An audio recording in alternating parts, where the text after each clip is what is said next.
अगर आपको भी गाड़ी खरीदनी है तो बिहार से बेहतर कहीं और हो ही नहीं सकता। अब आप अपने ही जिले में गाड़ियों की खरीदारी कर सकते हैं, वो भी सस्ते दर पर। अब नीतीश कुमार के एक फैसले की चर्चा बिहार में खूब हो रही है, जिसमें उन्होंने राज्य में गाड़ियों के रजिस्ट्रेशन शुल्क को काफी कम कर दिया है। इस वीडियो में हम आपको कार से लेकर बाइक और ऑटो तक सबके रजिस्ट्रेशन चार्ज के बारे में बताएंगे और यह भी बताएंगे कि पहले ये चार्ज कितना लगा करता था। तो बने रहिए इस वीडियो के अंत तक। और हाँ, खबर को स्किप कर देंगे तो हो सकता है कि आप एक बहुत ही महत्वपूर्ण जानकारी से वंचित रह जाएं। तो चलिए हम आपको विस्तार से बताते हैं। बिहार के मुख्यमंत्री नीतीश कुमार की अध्यक्षता में हुई कैबिनेट की बैठक में मोटर वाहन के रजिस्ट्रेशन शुल्क को घटाने का फैसला लिया गया।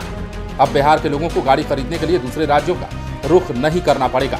ये फैसला बिहार में गाड़ियों की खरीद और रजिस्ट्रेशन को बढ़ावा देने के लिए लिया गया है।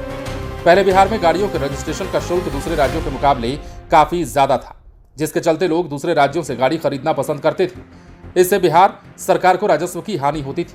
मोटर वाहन के रजिस्ट्रेशन शुल्क में बदलाव के बाद अब बिहार में मोटरसाइकिल के रजिस्ट्रेशन के लिए मात्र 1500 रुपए की जगह 1150 रुपए ही देने होंगे। इतना ही नहीं, ऑटो के लिए रजिस्ट्रेशन शुल्क 5650 रुपए से घटाकर 1150 रुपए कर दिया गया है। यानी कि पहले ये चार्ज जो है 5650 रुपए था, अब घटाकर इसे 1150 रुपए कर दिया गया है। कैब के लिए रजिस्ट्रेशन शुल्क में भी भारी कमी की गई है। पहले कैब का रजिस्ट्रेशन कराने के लिए 23,650 रुपए देने पड़ते थे, जो अब घट करके मात्र 4,150 रुपए हो गए। नीतीश कैबिनेट के इस फैसले से बिहार में गाड़ियों की बिक्री में इजाफा होने की उम्मीद है। साथ ही लोगों को अपने ही राज्य में सस्ती गाड़ियां खरीदने का बेहतर मौका भी अब मिल पाएगा। सस्ती गाड़ियों की वजह से ही, या फिर यूं कहें कि रजिस्ट्रेशन चार्ज जो अन्य राज्यों में कम लगा करता था, उसके लिए ही लोग यहां से दूसरे राज्यों में गाड़ी खरीदना पसंद करते थे और बिहार को इससे राजस्व की बड़ी क्षति होती थी, जिसे देखते हुए अब सरकार ने कैबिनेट की बैठक में बड़ा फैसला ले लिया है। इसके अलावा नीतीश कैबिनेट की हुई बैठक में कुछ और भी बड़े फैसले लिए गए हैं, जिसके बारे में हम चाहते हैं कि आप इसी वीडियो में जान लीजिए।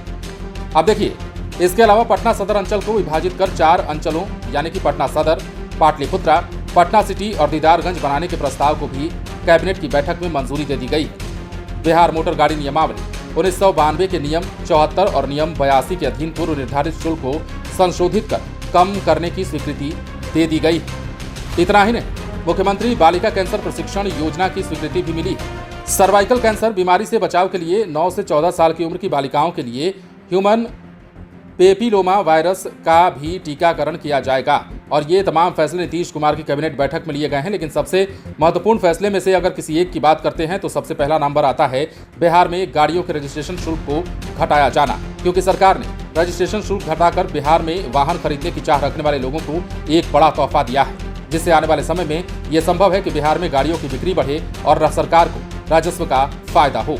बने रहे लाइव सिटीज के साथ।